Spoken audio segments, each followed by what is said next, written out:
Hello, and good afternoon. I'm Unika Walcott, the host of Career Conversations, and today I am beyond excited to present to you all G.I.A. McKee. She is the owner of Guided Innate Aware. It's a life coaching company, and we're going to talk today about her journey to becoming a life coach, and maybe a little bit about the background and how we know each other so well.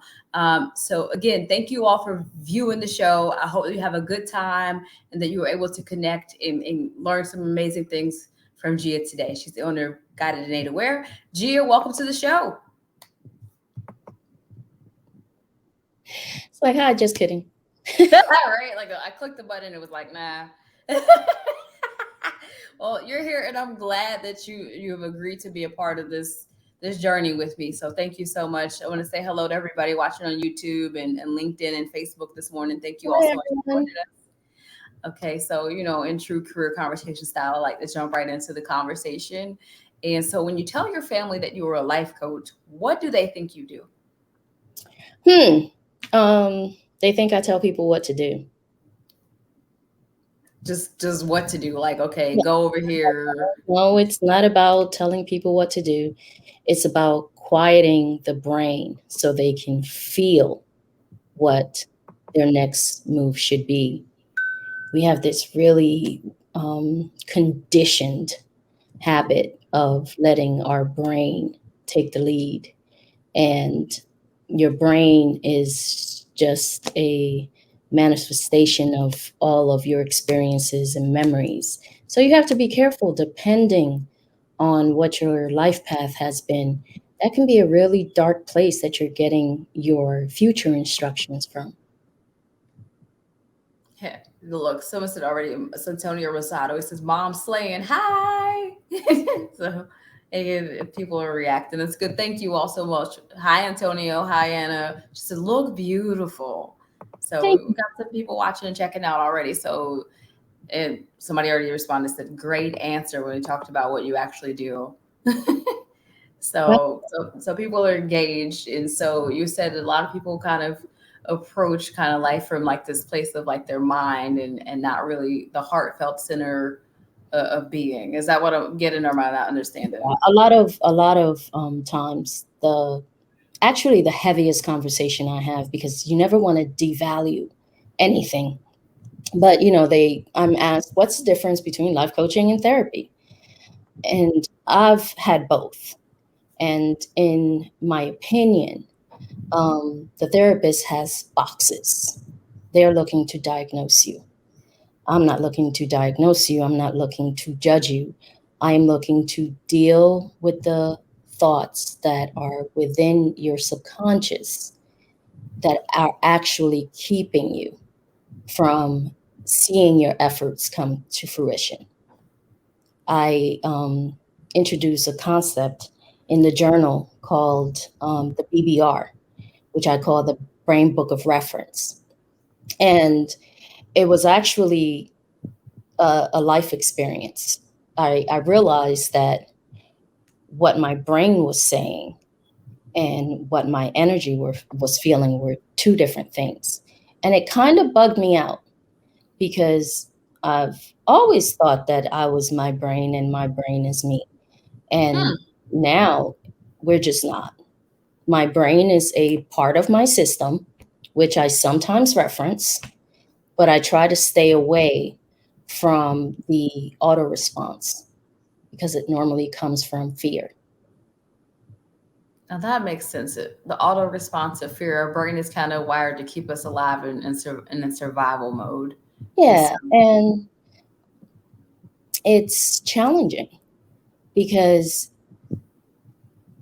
you have to relearn who you are, not who you think you are or who you want to be, but who you actually are.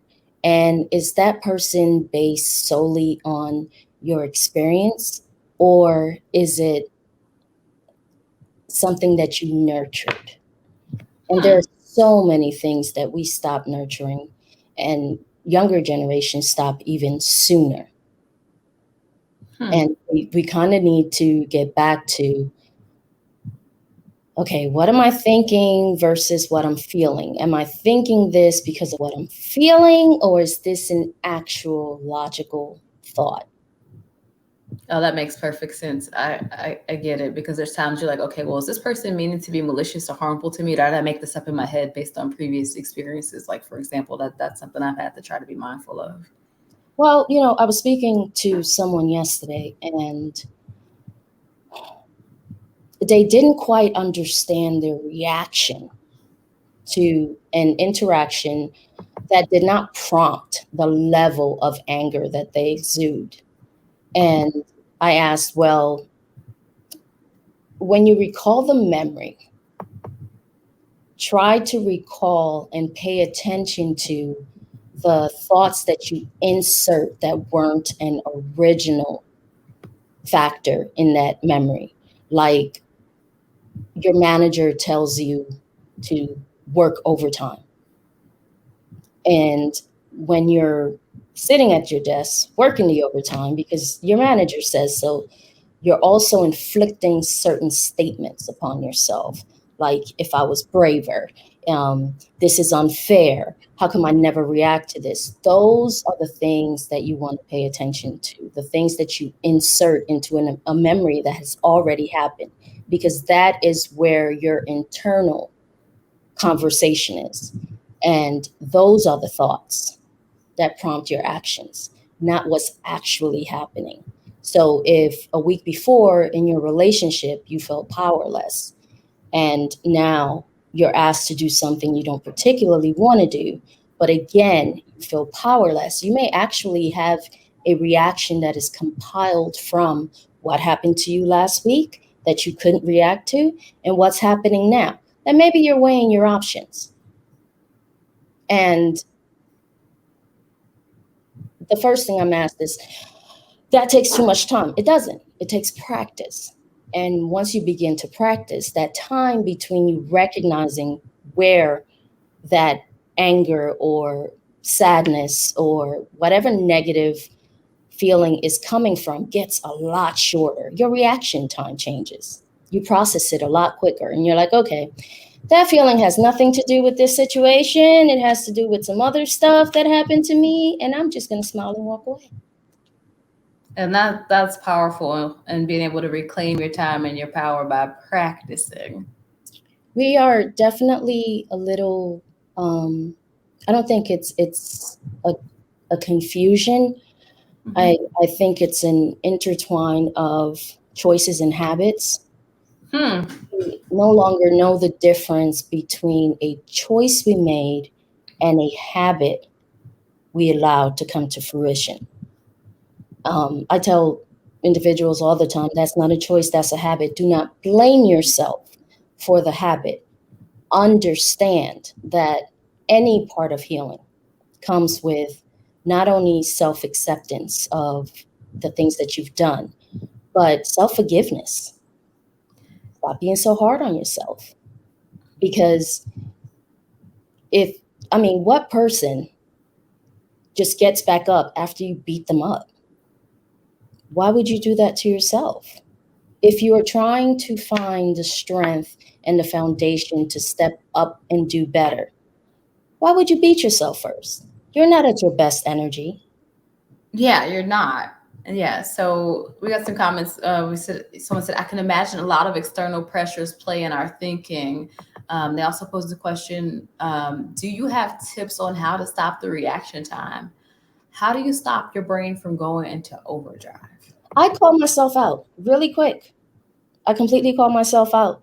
I was just having a conversation earlier this week where I was like, I'm going to need a second to process, because everything that came to mind was a reaction from an emotional place. Hmm. It was not going to add to the situation I was faced with. It was merely going to throw me into reaction. And that's never quite, and it's okay to say, you know what? I just don't feel like addressing that right now. I don't have positive words, and I'm not going to expand this negativity. You can literally decide, I'm not going to expand this negativity. I'm going to walk away till I can do better. because I cannot control you, but I can control myself. And that's powerful to have the self awareness to go, look, I can't contribute to this in a positive fashion. Let me take a step back. Uh, we come from a culture and a place that there are just hundreds of years of being attacked. Defensiveness is our norm. It shapes the way we trust, whether it's our community or outsiders. It really shapes the way you think and react. And until you start paying attention, most people are a little taken aback when I say the homework is to watch, to pay attention, and that's it. For the next week, I don't want you to react to anything. I just want you to watch, and I want you to pay attention to what you are feeling. And most importantly, I want you to pay attention to the assumptions that you are making from a person's thought process that you have no control over, not enough data to make proper assumptions. And most times when we're making assumptions about someone else's thoughts, we're inflicting our fears upon their thoughts. We're not reflecting the way they treat us, how much they love us, any of that in that moment. And that is why you have to walk away. It doesn't have to be a long break.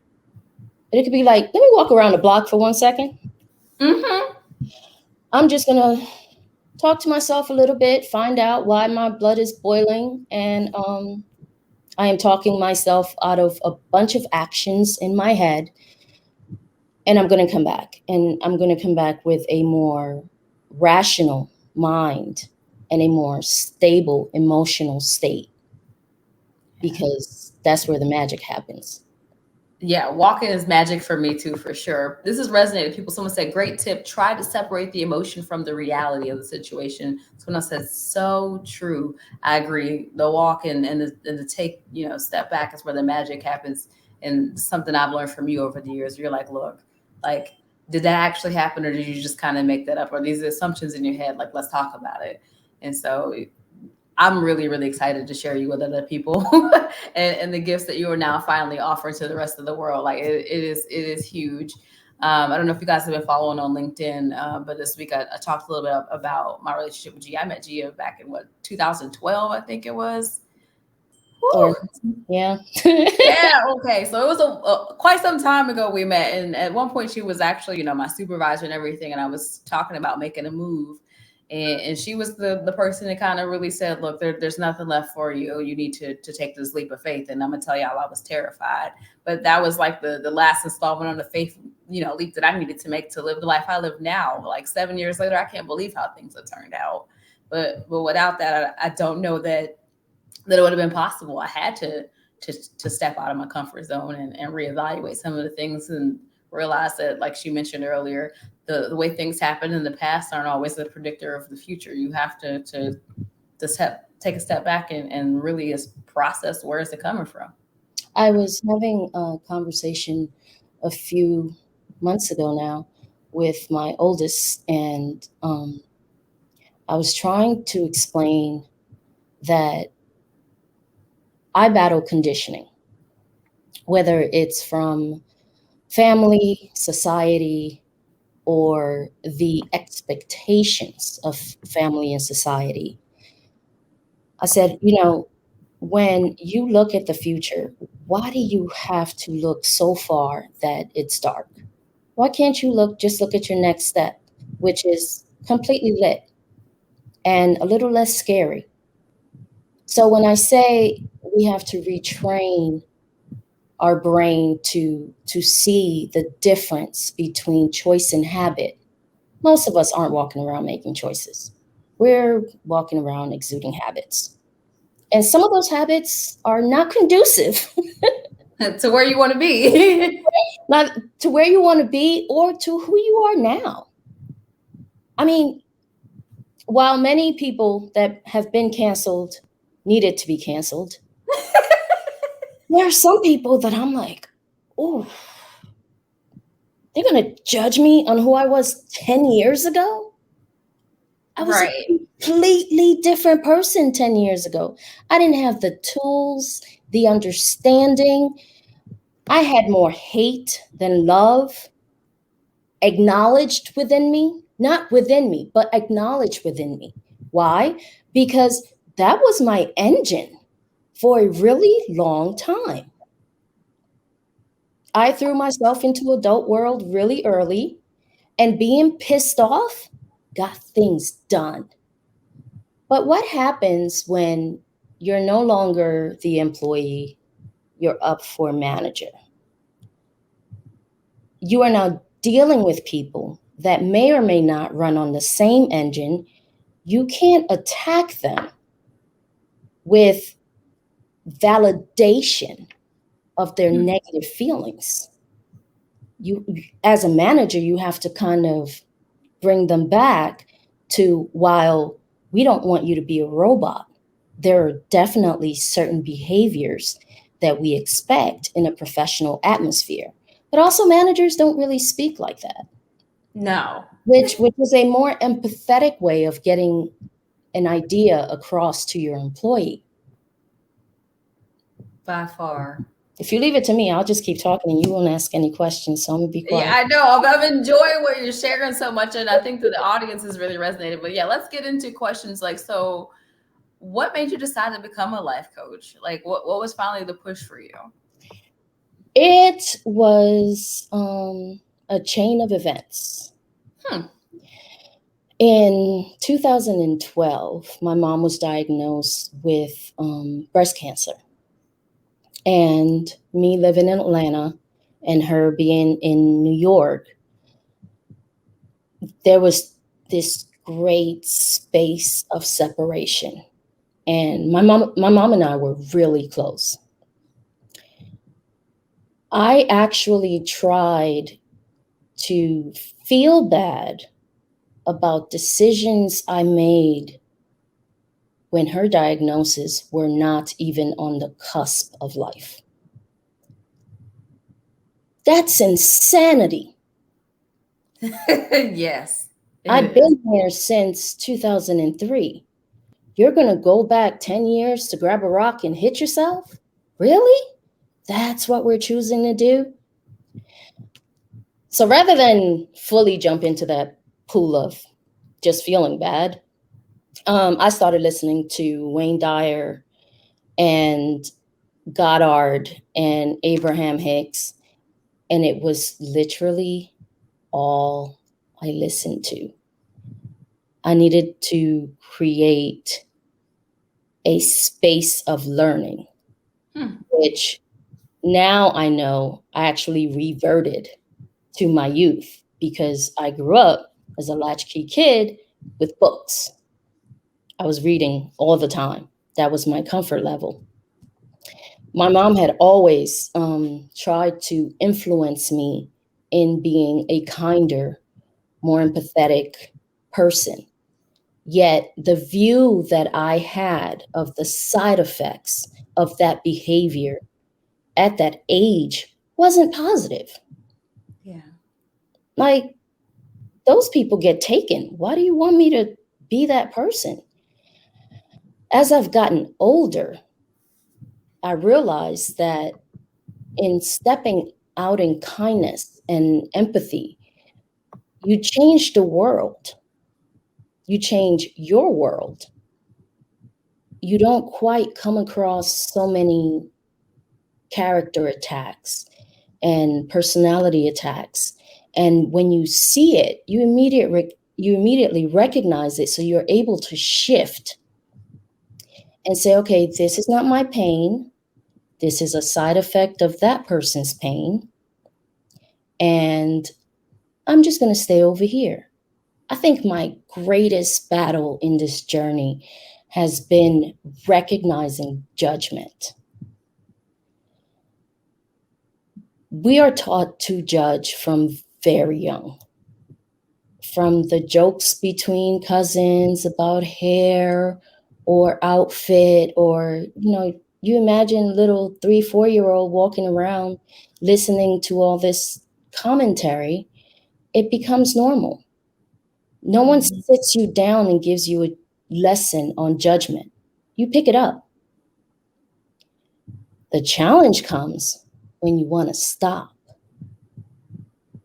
People have a much easier time dealing with me making the statement, you can no longer gossip, when I explain to them that gossip actually has an effect on their financials, Hmm. not necessarily their reputation or their likes on social media, but it weirdly hinders you financially. It boomerangs to your financials. It doesn't boomerang to what you can see coming. And all of a sudden, they can embrace it.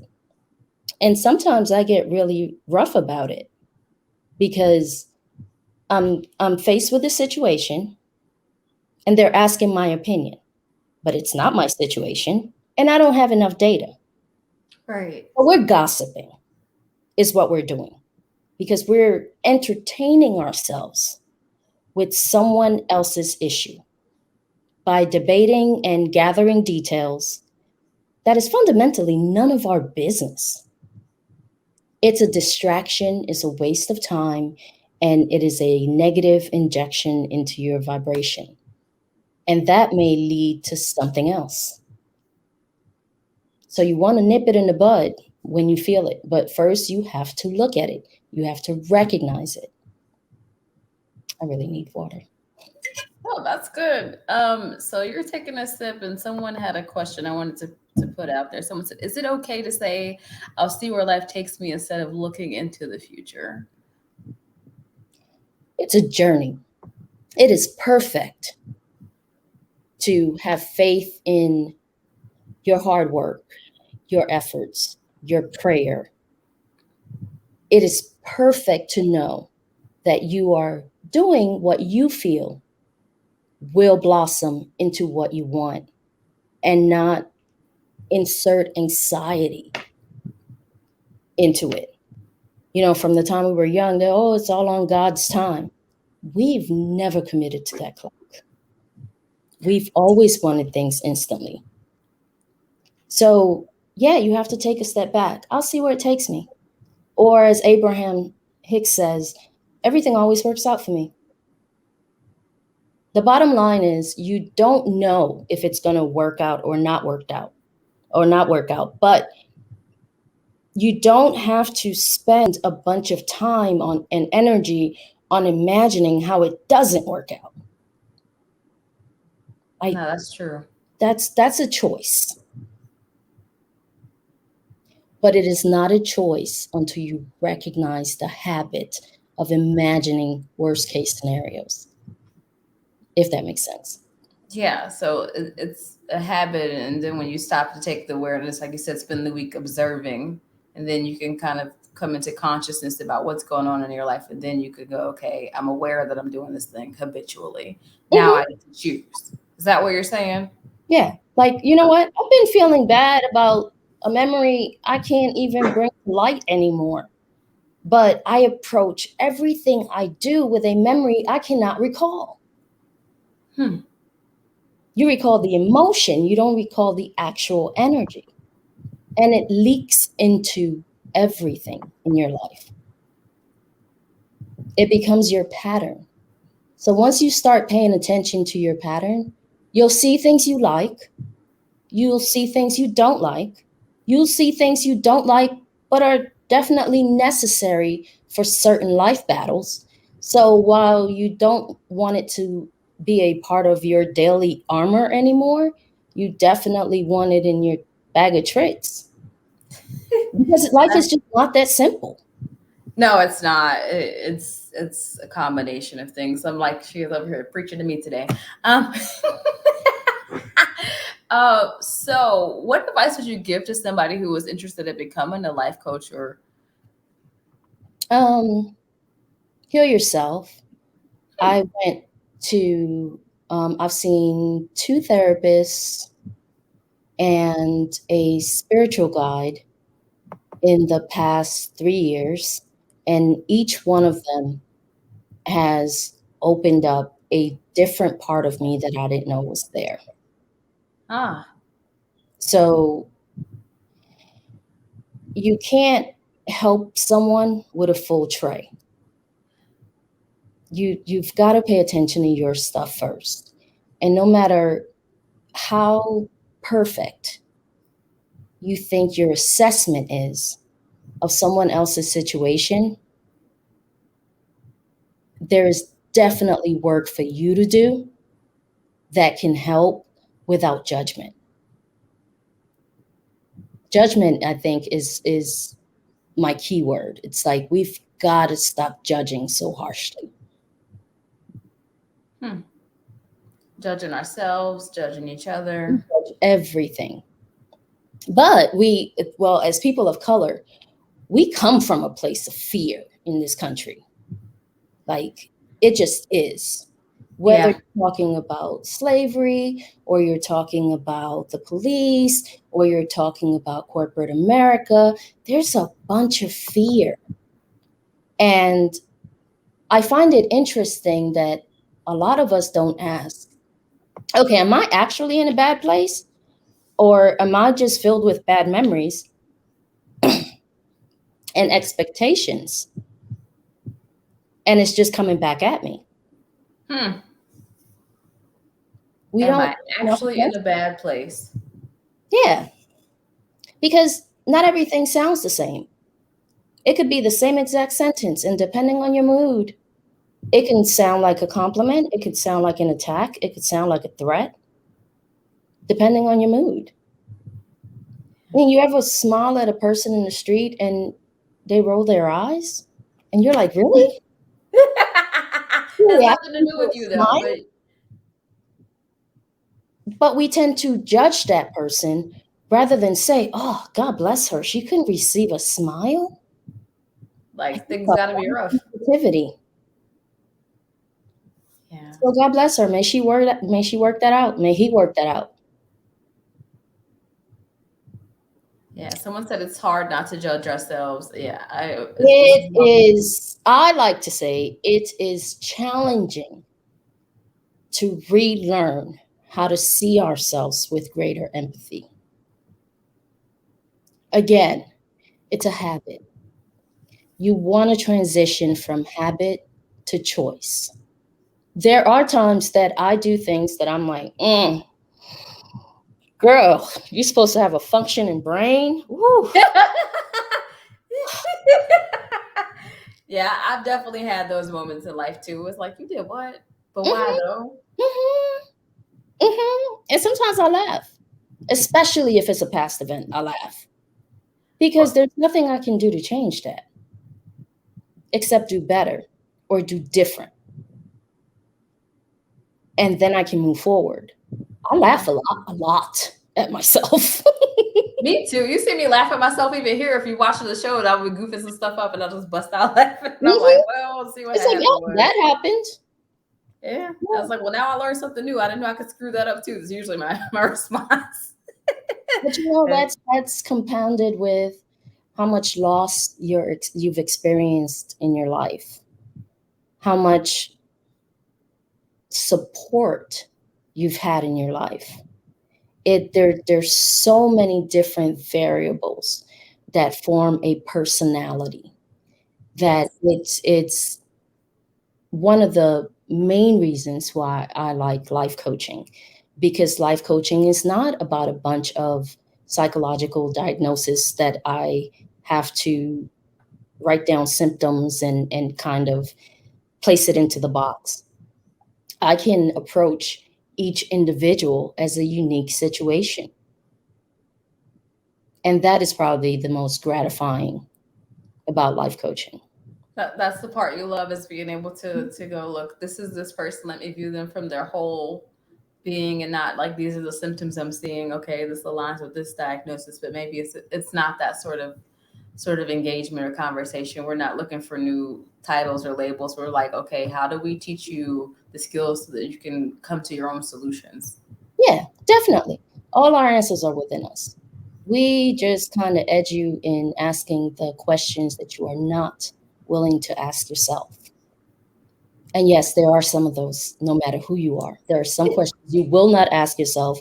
You do not want the answer, and you are okay with that until that question needs to be answered in order for you to move forward. Then it becomes an issue. This is true. Yeah, you know, This is true. So we've talked a little bit about like what your family thinks you do and how they think you tell people what to do and you boss them around. That's really not how this works here. You're more of a guide, and that's kind of where guided, innate, and aware comes from. Can you tell me a little bit more about guided, innate, and aware? Like, how did you come up with the name for your company? I did not come up with the name for my company.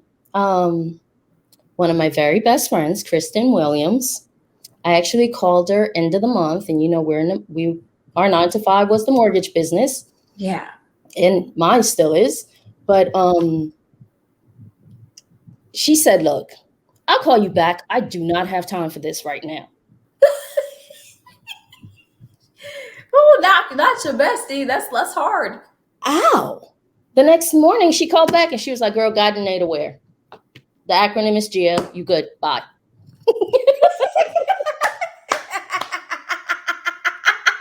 Oh man. Look, that's always been like how we roll. What do Yeah. you need? Okay, here it is. Gotta go. We've always been there for each other, but definitely carved out our individual spaces. So while it was a little moment to breathe, it wasn't really panic mode because I knew when she called back the next day, we were either going to troubleshoot or she was going to have something. Well, she Yeah, didn't waste that any was okay. time. I loved it. I loved it. And I was able to really step up from that foundation because when she said it, it resonated with me. And when you get on a more spiritual path, you stop looking for validation and tangibility to certain situations. You are okay with it just being. You're okay with, that worked out. I didn't even touch it, and that worked out. Yeah. I've seen that so much in my own life lately. I'm like, well, you're trying to figure out how to negotiate this schedule in this situation. Then took my hands out of it, said, look, I can't do nothing about it, and it works out. I've told people, stop lying about your faith with God. Give it to Ooh. him and leave it there. Stop questioning him after you walk away. Like, just stop doing that. 1 foot in, 1 foot out. If you give it to God, give it to God. And walk away. Someone said, okay with just being. I love this. Yeah. We've had the conversation about the position that women have been put in this new modern world. Yes, we have the ability to go out and get educated and have a career.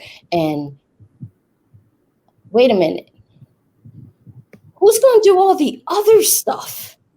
Yeah, like laundry. I have to cook. I still have to do laundry. I still have to raise children. Grocery shop. Is there a book that compiles everything? No, I gotta wing it. No wonder I'm tired. It's a wonder I'm tired. Because we fought for the things, yet didn't address our innate selves. And eventually, we're full. Because we are strong, and we do try to do everything till we can't. And then we get a bit stuck. And hopefully we have a circle of friends that calls you and says, hey girl, some of that ain't gonna get done and it'll be all right. Yeah. Like, you had to take out for dinner, good job. Like, everybody ate. Yep, pretty much. Yeah, so we had a question, actually. This one's from Anna. She says, How do you advise we start to heal ourselves, or where do we start to transition from memory to choice? I think you talked a little bit about that previously. You watch, you pay attention to your actions. You really pay attention to the thoughts you inject into a situation that you won't let come out of your mouth, but you will allow to repeat over and over again in your head. Like, it doesn't matter that it didn't come out of your mouth. The words that are coming out of your mouth are coming out with the energy of those messed up thoughts that you're choosing to push back. You just start paying attention. Once you start paying attention, you will be able to see it. Just takes a minute.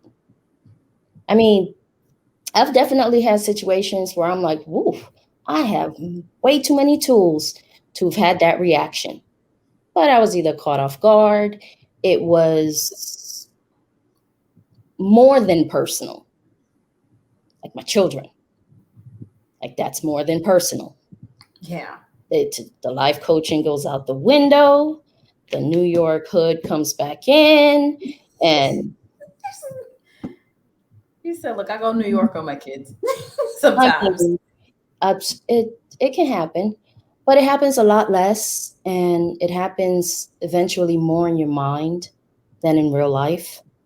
And you want to, Wayne Dyer used to say, stop planting cucumbers expecting tomatoes. Hmm. Or stop planting tomatoes expecting cucumbers. I can't remember verbatim, but that resonated really deeply with me, because you can't squeeze a cucumber and get tomato. You can't. In Yeah. order for you to have a happier, more peaceful, more loving life, you have to come from a happier, more peaceful, loving place. If it's not within you, how are you going to put it out in the world, and much less get it back? Oh, that's a really, really good question. If it's not in you, You and you you talked about self awareness so that you can cultivate the habit of making better choices. definitely, there is a mental conversation that you are having with yourself, that if you were having that same conversation with a stranger, you'd be in a fist fight. Oh How yes, dare I said that this to somebody person? like a week ago. I was like, the way you would talk to yourself, like if you said that to somebody else, they would swing on you. Like, Like, why are you talking to me like that? But we talk to ourselves like that all the time, and pretend that it either does not affect us or that we don't hear it, because we don't want to acknowledge it. So we have to pay attention to those thoughts. We have to pay attention to, where did that come from? Is that my opinion? yeah. So now, Mignon, I've seen your question too. I'll get to it. This is one from LinkedIn user says, "I love the conversation. What do you say to people that really need therapy? Like you mentioned, we're an amalgam of our past. Maybe they need a deeper understanding." Definitely seek therapy. Yes. And you don't have to commit to 2, 3 years of therapy. If you are open, because a lot of us show up at therapy and we pretend that we can lie to the therapist the way we lie to ourselves. That's a waste of time.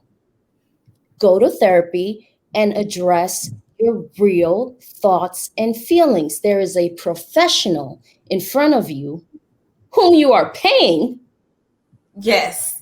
to aid. Allow them to help. Therapy Yeah. is And very important. I yeah, definitely therapy think works. that many of us, as I said, and my therapist had a great time with me, because I was so ready for her to show me all the things I could do better, and for her to show me where my mind was saying one thing, but my reality was saying something else. But because I have always been in a position of control, I would weirdly reformat the memory to fit my reality, to keep my place of control. And we had a good time. Yeah, I tell people like, look, I've had a life coach and a therapist at the same time on several occasions in life. It makes a difference to kind of have those conjoining perspectives, and I always share with them like I've got this and this going on, so they have context for what's going on as well. But yeah, I think both are useful tools, and you kind of really have to just be honest with yourself about what kind of assistance you need. And so I went to a spiritual therapist that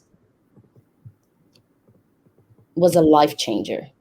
And one of the first exercises she had me do, which I also incorporate into my coaching for healing, is the childhood letter.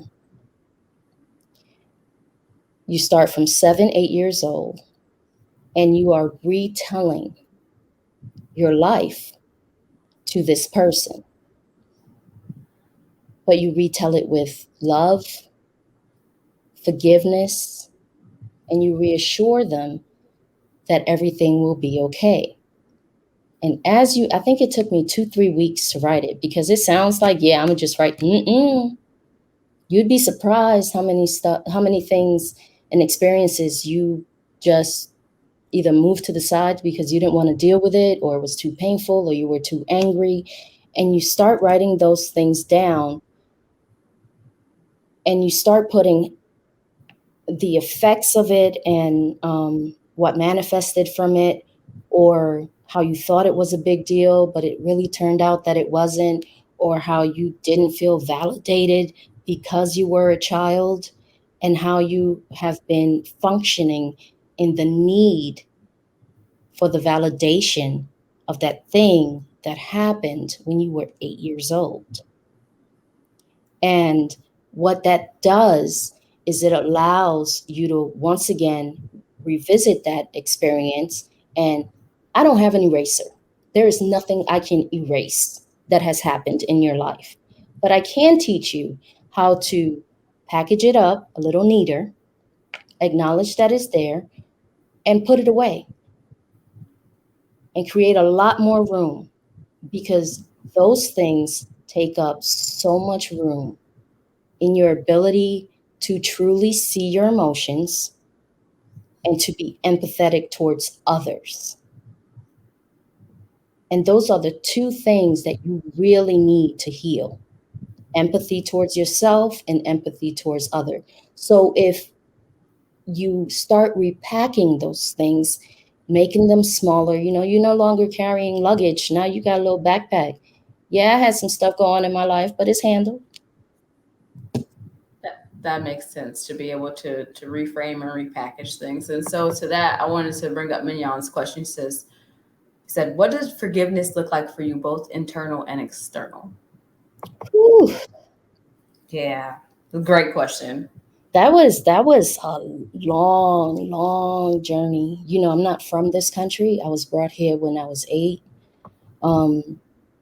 When my mom and I originally came, I was separated from my brothers, which were my superheroes most of my life. So that was difficult. 2 months later, my mom had another transition, and she had to send me to another city. Now we're in a new country. I'm learning English. Now I have to be separated from my mom. And she sent me to her cousin and her husband and their 2 daughters. So that was a lot of shift. But I came from a place where complaining, asking too many questions, all of that was seen as disrespectful. So I Yeah. internalized the hurt and the anger of that separation. And for a really long time, I had not revisited that period in my life. So I had to come to grips with the fact that my mom did what she knew at the time would bring resolve to whatever current situation we were in, which I didn't have information about because I was a child. Right. You don't know. So you learn to understand Yeah. that at the end of the day, it was the best she could do with the resources she had. And forgiveness comes on its own because it stops being such a burden. You Yeah. stop being mad at it. Yeah. You crying already? Yes, yes. I mean, I made it like a whole whopping 45 minutes. I'm actually proud of myself. I thought it was going to be like 5, 10 minutes and I'd be in here crying. Yeah, no, I relate to that story so much as I think about, well, I didn't move to another country after learning another language, but kind of being away from family and that sort of support and moving, from one state to another and literally counting the miles down on a map and getting to like 800 and going like, it doesn't even matter. It's a million in my mind now. Yeah. Yeah. At the end of the day, this journey is amazing. And when you begin to heal and you're walking through the streets and you see a color of relief that you've never seen before, and you can kind of take that in, you begin to see the beauty in life when you repack, when you make your stuff just a little bit smaller and less heavy to carry. Yeah. Yeah. This is resonating with people. Someone said it's no longer a burden to forgive yourself. Wow, that's heavy. It's it's Uh, it's we function in a lot of fear. And for lack of a better word, we renamed it manning up. yes, yes, yes. But now we're pushing through fear. Yeah, and it's ugly and it's And, uncomfortable. and, and the power is so different when you're not trying to be right, you're not trying to prove wrong, you're just trying to come to a place of understanding. The power in that is phenomenal. Yeah. I tell people sometimes, you want to be entertained? Wait till you're paying attention to your thoughts and you can actually, in your head, just have the conversation with a person, know exactly what is going to come out of their mouths, know exactly what they're going to say to prompt a little reaction out of you, and you just see it. And you go, there it is. Yeah, but I'm a different kind of woke now because I can't just see you and judge. I can see myself and forgive. I don't have to. Yeah. Yeah. So we have talked about forgiveness, what it looks like to forgive yourself. We've talked about how you have some exercises you walk people through. If people want to get in touch with you, where can they find you? My website is Guided Innate Aware, and I just completed my Practical Positivity in 90 Days journal. And what it is a 12-week exercise in learning how to retrain those thoughts, in paying attention to the woulda, coulda, shoulda, if I would have chosen different words, if I would have checked my emotions before reacting. It gives you the examples. One of the things that I found on my journey was that most of the people that are out there are pushing mindsets that are foreign to us.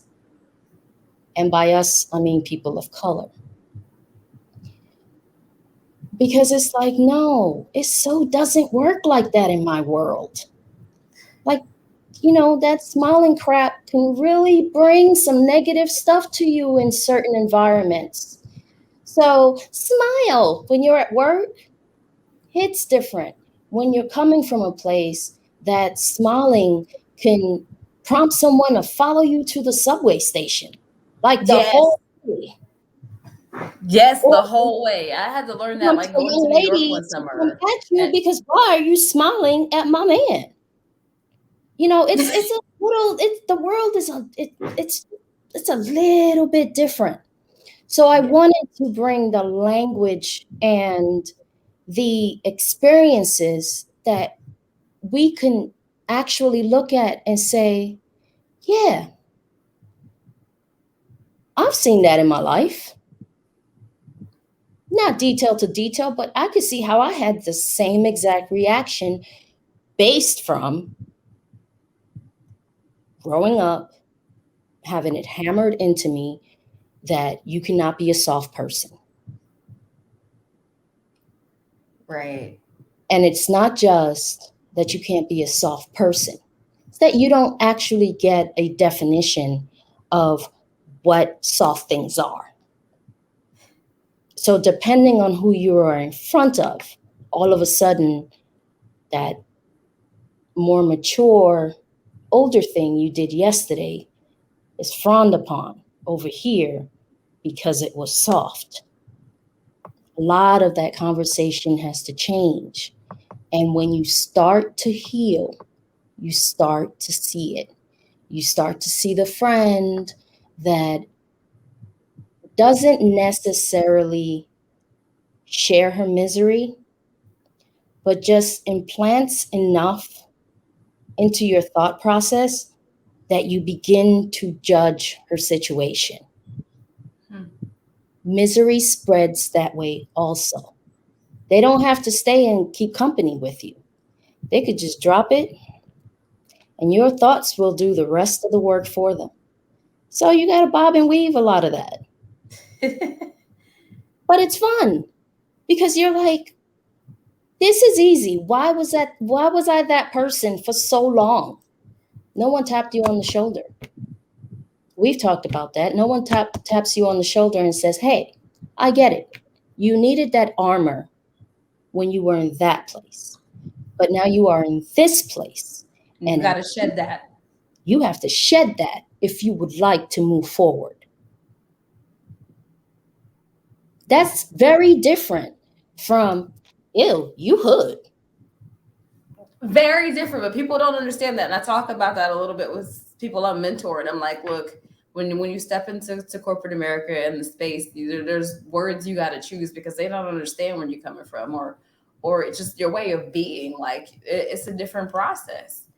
Like, and that's not something that I feel like school prepares you for. It's usually not something your family prepares you for, especially if they don't have that sort of background In the or same experience pain. themselves. Mm-hmm. It's usually the same pain, the Mm-hmm. same disappointment in giving 110% to your job and still not getting promoted, still not getting a raise. Paid That's fairly. bitterness. That can definitely plant some bitterness, and you transfer that to your child. You don't sit them down and tell them about corporate America and how bad it is, but in the environment, comments are made, and children pick that up. And they learn to fear situations that may not even come to them. Yeah, they may So, never exist. Yeah. So we've talked about how you coach. We've talked about why you coach and your favorite parts of kind of tapping people on the shoulder and helping them to wake up to things. What is something you wish you knew before becoming a life coach? hmm, before becoming a life coach, see, I don't think that way anymore. Okay. So it's not a thought process I would give energy to. Okay. I have come to believe that everything leads you to where you want to go. Whether you make a move that now takes you 2 months to get to where you want to go instead of the 1 week that you thought you were going to get there, Everything is connected and has meaning. And the more you walk with forgiveness, the faster you see the lesson. Like, there are definitely some people that you are going to encounter that are merely lessons in self reflection. Nothing to do with them and everything to do with you. Something that you thought you had grown from, and you lied to yourself. Because here we are again. This is where you break the habit and you make the choice of a different reaction. And that's where the magic happens. Making magic. So, is there anything that I have not asked or that I have not shared that you'd like to share? I don't know. This was the fastest hour ever. I know, right? I was like, wait, it's been an hour. Like, I'm looking, I'm like, okay, this was quick. Yeah. Everyone should have the opportunity, give themselves the opportunity to walk through life guided, innate, and aware, which again, www.guidedyinnateaware.com. That's my website. And it is the beginning to the most exhilarating journey. When you see the journey, when you evolve from living life as if it is something that was inflicted upon you. Who say that? And your favorite, joy is a lot quieter than happy made it out to be. A lot. A lot. It's just so much quieter, but really joyful when you can deeply be happy for someone without having any involvement or anything to do with it. It's a gift. And we do not always see life as a gift because we are, or rather we have the habit of looking at what's lacking. So if you take nothing away from today's interview, teach yourself the difference between a habit and a choice. You always want to have a choice. I don't like to be led by anyone, much less my past. And it's Powerful. So look, always let's breathe on that. make a choice, right? Let's breathe. Thank you so much for sharing your journey with me and how guided innate aware was born. I'm still laughing at Kristen, and she's like, "Look, just I don't have time. I'll call you back." So rude and short. It was very hurtful. Oh man. So thank you again. If you hold for me for a second, I'm going to let everybody know who's coming next week and where they can find you on the internet. If you want to get in touch with G.I.A, guidedinnateaware.com. It's right there on your screen. So if you've not gotten a chance to jot it down, there it is. This is also going to be available for replay. So if you missed something, you want to rewatch it and really just kind of meditate on some of what you learned here today, it is available to you. You guys can find all the information on uniquewalcott.com. You can follow G.I.A on Instagram. Her business Instagram is Guided Innate Aware on Instagram. Feel free to reach out to her, get in touch. Thank you all so much for being a part of Career Conversations.